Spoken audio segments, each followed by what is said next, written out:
Fontos előrejeleznem, az esszenciális olajok nem helyettesítik a szakmai traumakezelést.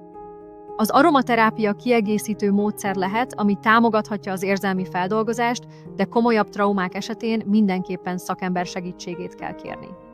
Poszttraumás stressz zavar. Életveszélyes vagy rendkívül megterhelő esemény után kialakuló állapot. A trauma folyamatosan újraéledik.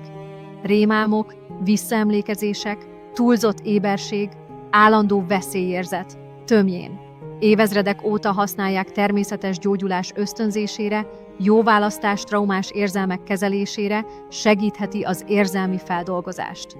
Olasz szalmagyopár.